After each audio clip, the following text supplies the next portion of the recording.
Hello students, I welcome you all to my YouTube channel Akifa's Commerce Classes.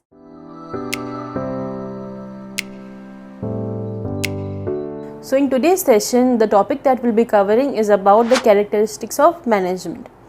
Now students, you have to remember that the characteristics and features, it is the same. So let's begin with the first feature, that is a goal-oriented process. Now students, we should know that a management is a goal-oriented process, okay?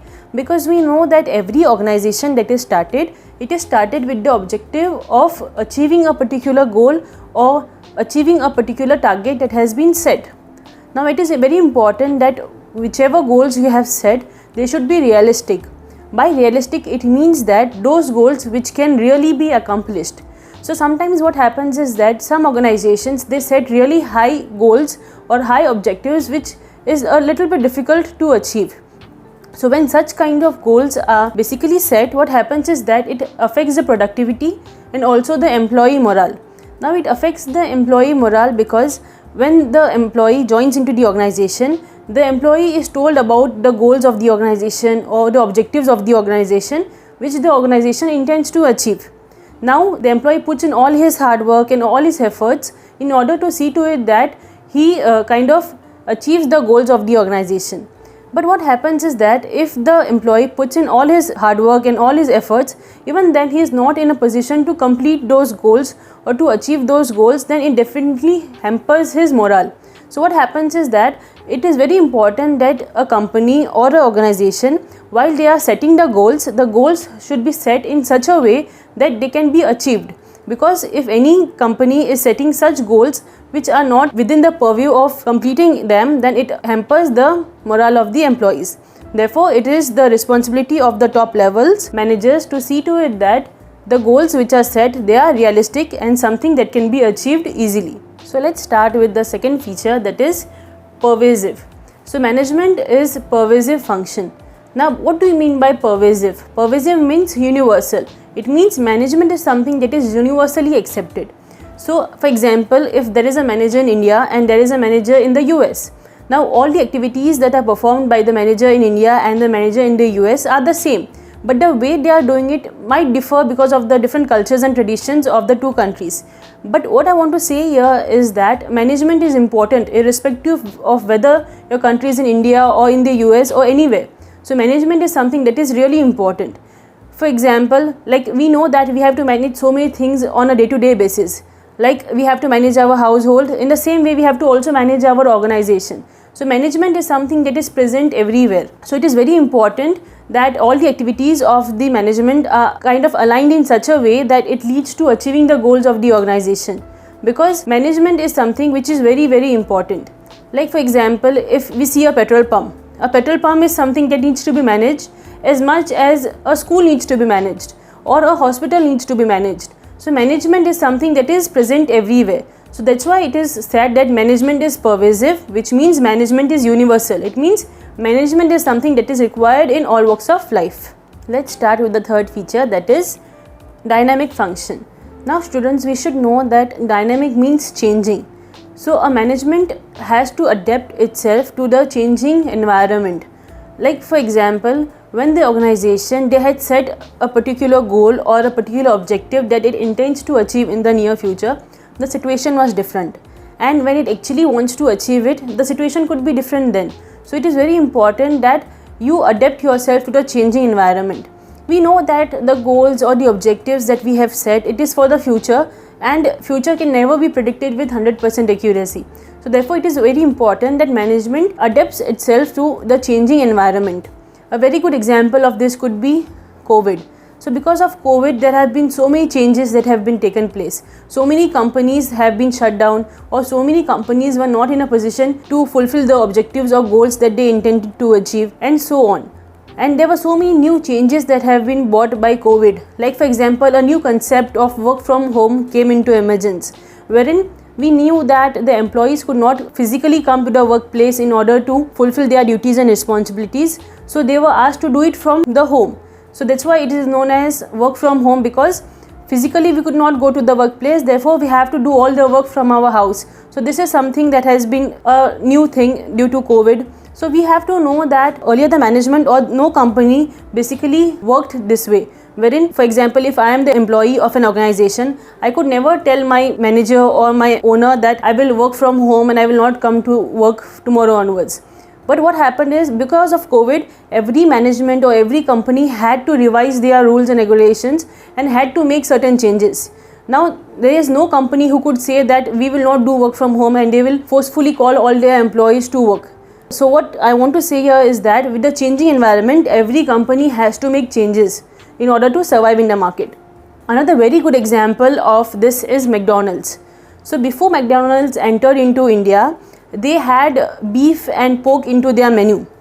So they knew that when they wanted to enter into India, if they had pork and beef in their menu, it could hurt the sentiments of majority of people from India. Therefore, they had to drop these two food items from their menu in order to enter into India, and they came up with a new concept of Aloo Tikki burger, wherein they knew that majority of the people from India, they love potatoes, and therefore this Aloo Tikki burger would definitely be a success to them, and which it actually was, because when McDonald's entered into India, it dropped pork and beef and it introduced Aloo Tikki burger, and that has become a major success towards McDonald's. So even McDonald's had to make certain changes in the menu.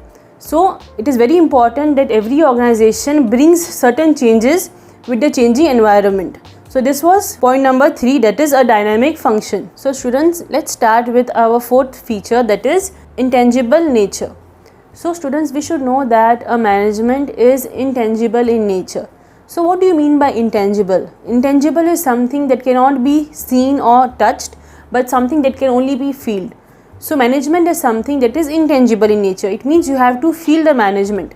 Now, how would you know whether a particular organization has a good management or a bad management? I will give you all an example. For example, there are two organizations, organization A and organization B.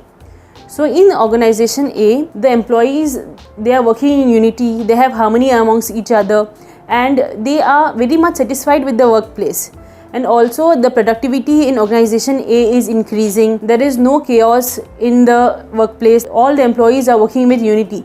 So with all these things, you can know that there is a good management in organization A, because everything is in work. And even the targets that have been accomplished, even the targets which were set have been accomplished in organization A. So with this, we can understand that there is good management in organization A. But on the other hand, organization B. In organization B, the employees are fighting with each other, or there is no unity and harmony among the employees. There is all chaos and there is nothing in order. Also, the targets which were decided upon are not met, and so on. So with all these things, you can conclude that the management in organization B is very poor. So with both my examples, though we cannot see things physically, but we can feel them. So therefore, a management is said to be intangible, because you can feel that whether the management is good or bad with the following things, like whether the employees are working in unity and harmony, or whether the targets have been accomplished, or whether there is no chaos in the organization, and so on. Therefore, it is rightly said that a management is an intangible activity. So let's start with the 5th feature, that is group activity. So students, we should know that management is not an individual activity, but it is a group activity. So we have to remember that every individual who joins the organization has certain objectives that he or she wants to achieve. So it is very important to link the individual objective with the organization's objective, because it is only when the organization objectives are achieved, it will help in achieving the individual objectives. I will give you all an example. Now for example, there is Mr. A. Okay, so Mr. A is appointed in the purchase department. So Mr. A will have all the information or all the knowledge about production department. Now you cannot expect him to have knowledge about other departments like the sales department, or maybe the research and development, the finance department, or the accounts of the company, because Mr. A has skill sets and experience only about production department. So what happens is that every individual who enters into the organization, every individual has different skill set, different knowledge and different expertise. So what happens is that it is important that all these individuals, they come together as a group and they start working towards the objectives of the organization, because one individual cannot do everything possible, but all the individuals, they come collectively together, they come together as a group, then they can achieve the objectives of the organization.